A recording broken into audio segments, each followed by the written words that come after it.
इसी प्रकार अन्य प्रसंगों को श्रवण करने के लिए महाराज श्री के एकमात्र अधिकृत ऑफिशियल यूट्यूब चैनल को सब्सक्राइब करके बेल आइकन को अवश्य दबा दें। दुख को उतार देती है, ताप मिटा देती है कथा, संताप का समापन कर देती है कथा, कथा आनंद में डुबा देती है। आनंद क्या है? तो परमात्मा श्री राम का साक्षात स्वरूप है। अति आनंद उमगी अनुरागा, कथा व्यथा का हरण कर लेती है।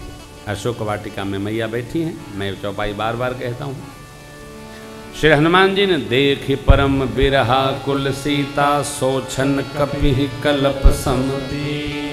तब हनुमान जी के लिए प्रभु ने कहा था कि सीता जी चित्र में बने वानर को देख कर भी डरती हैं हनुमान।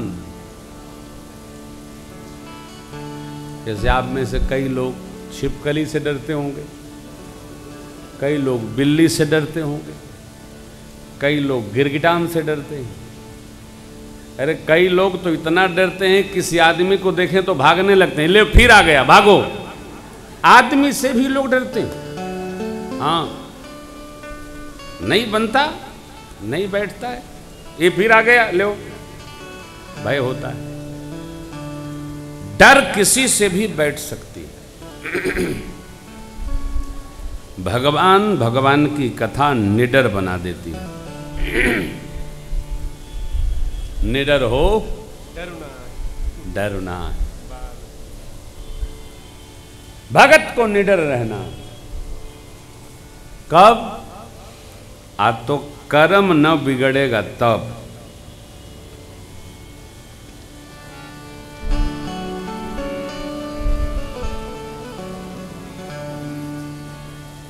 कर्म बिगड़ा तो डर तो होगा ही साहब। जिसका कर्म सुंदर है वो निडर रहता है। मनुष्य निडर रहता है, देवता सदैव डरते हैं।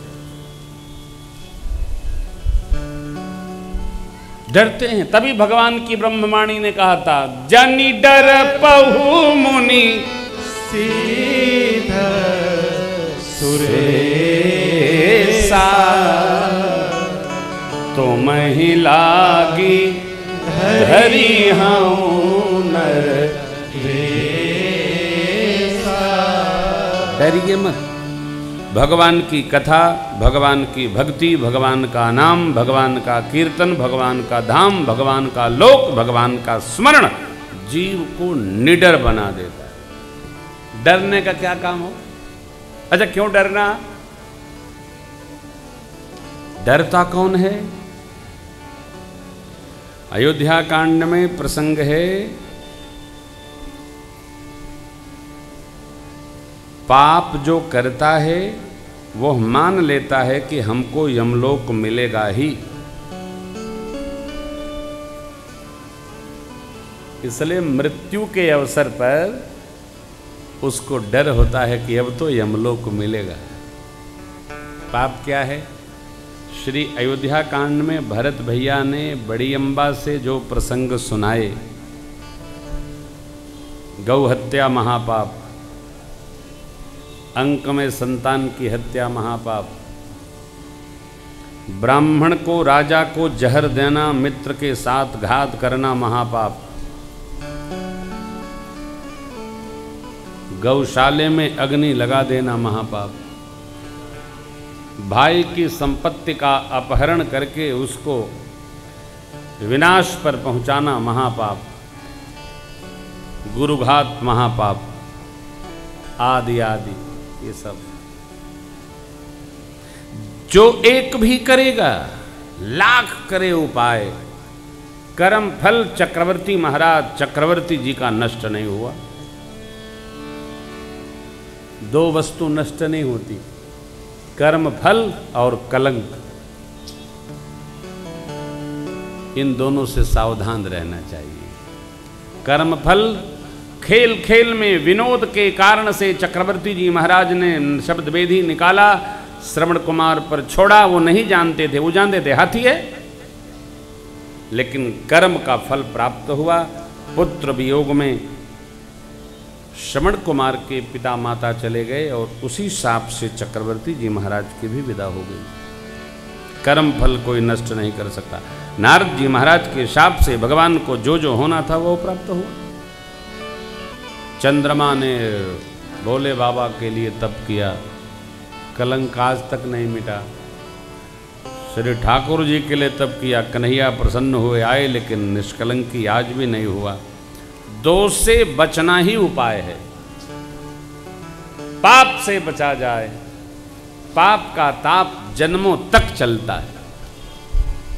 पाप क्या है हम इसकी परिभाषा नहीं करेंगे, आप मानस का दर्शन करिए। कलंक क्या है ये भी हम जानते हैं। जिस कार्य को करते समय हमारी ही आत्मा स्वीकार न करे, हमारी आंखें बंद हो जा, पाप है, नहीं करना। हम जिस कार्य को करने के पहले बार बार सोचें हो करें कि न करें, वो कलंक है, वो त्रास देगा। और अभी नहीं, वो जन्म जन्म त्रास देता है, कदापि नहीं। गरुड़ जी महाराज परीक्षण लिए थे, कब? आज तक चर्चा है। कथा क्या? सदा सुखद दुख पुंजन सा, सादर तात सुनावहु मोर, बार बार बिनवहु प्रभु को। हमारी आपसे विनती बार बार है, इस कथा को सुनाइए। करुण जी की विनीत वाणी सुनकर देखिए, भक्त की वाणी कैसी हो? तो शील संपन्न हो।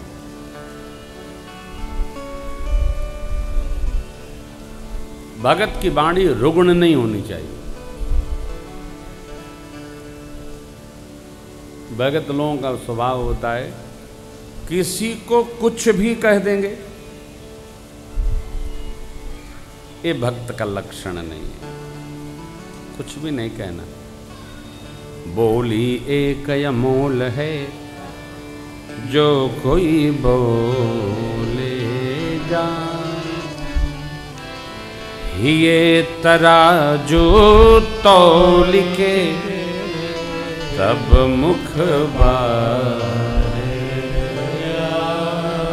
चाहे जो नहीं बोलना, अरे मैं तो कहूं सत्य हो तब भी नहीं बोलना। भाई आपको हरिश्चंद्र ने लिख कर दिया है कि आप बोलिएगा।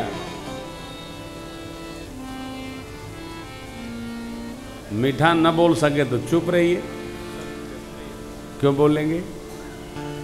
न बोलिए।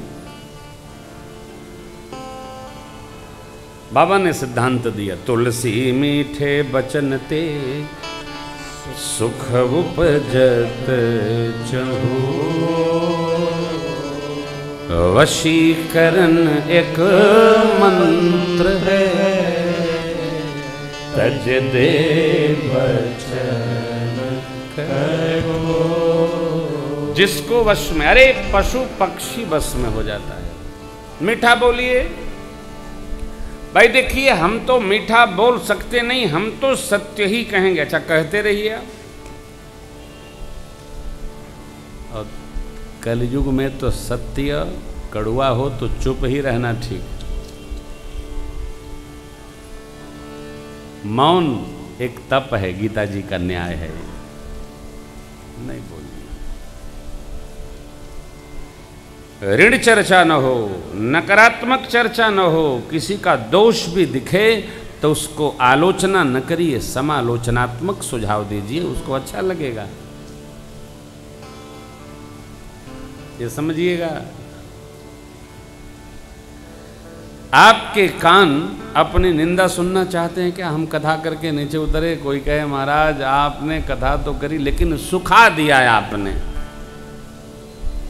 वो आदमी हमको अच्छा लगेगा? आपके कान भी अपनी प्रशंसा सुनना चाहते हैं। बुरा आदमी भी अपने को अच्छा सुनना चाहता है। बहुत अच्छा। ये राम कथा का सिद्धांत है। आप पूरी राम कथा पढ़िए, मेरे प्रभु किसी की निंदा नहीं करते। समुद्र के सन्मुख भगवान को आवेश भी आया, तब भी भगवान जैसे वो आया, सभय सिंधु गई प्रभु पद प्रभु के रे, क्षमहु नाथ सब यवगुण मेरे। प्रभु ने क्या कहा? जेहि विधि उतरे कपि कटकु तात सुख। हम तो बाण निकाल लिए हैं, हम तो मारेंगे, हम भस्म कर। भगवान तुरंत शांत हो, नहीं मारे। पूछे कि इसका क्या करूं? बोले इसको उत्तर तट फेंकिए, असुरों का विनाश हो। भगवान ने पीड़ा हर लिया। और बाबा ने यहां सिद्धांत दिया, निज भवन गवन भूषण रघुपति यह मत भायो, निज भवन गवन सिंधु रघुपति यह मत भायो, यह कथा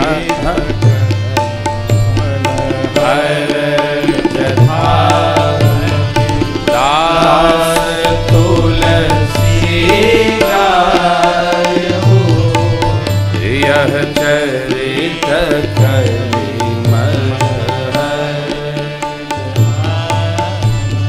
दास तुलसी निज भवन गवन सिंधु। समय आ गया, आवेश भी आवे तो आवेश स्थायी नहीं होना चाहिए। आया राम गया राम। साधक का, साधु पुरुष का मां आवेश कैसा हो तो मां जैसा हो, बाप जैसा ना हो। बाप का आवेश खतरनाक होता है। आवेश पिता जैसा न हो भैया।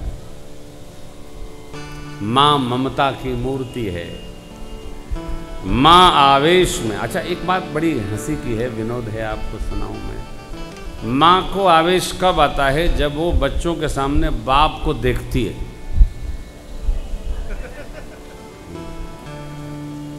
समय से आवेश आएगा।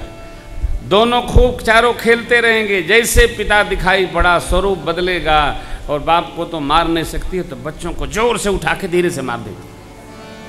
आवेश पिता देखकर बेचारा बाहर, क्योंकि पिता को तो ये सब आता ही नहीं है। भगवान को बाप बाद में कहा है, माता पहले का। त्वमेव भगवान इसीलिए अस्थाई आवेश नहीं लेते। भगवान रावण पर भी अस्थाई आवेश नहीं बनाए। काजू हमार हित रिपुसन कहे बत कही। मेरा कार्य हो उसका भला हो, ये राम तत्व है, ये राम सिद्धांत है। उसका बुरा नहीं होना चाहिए। इसलिए शत्रु भी राम जी की प्रशंसा करते।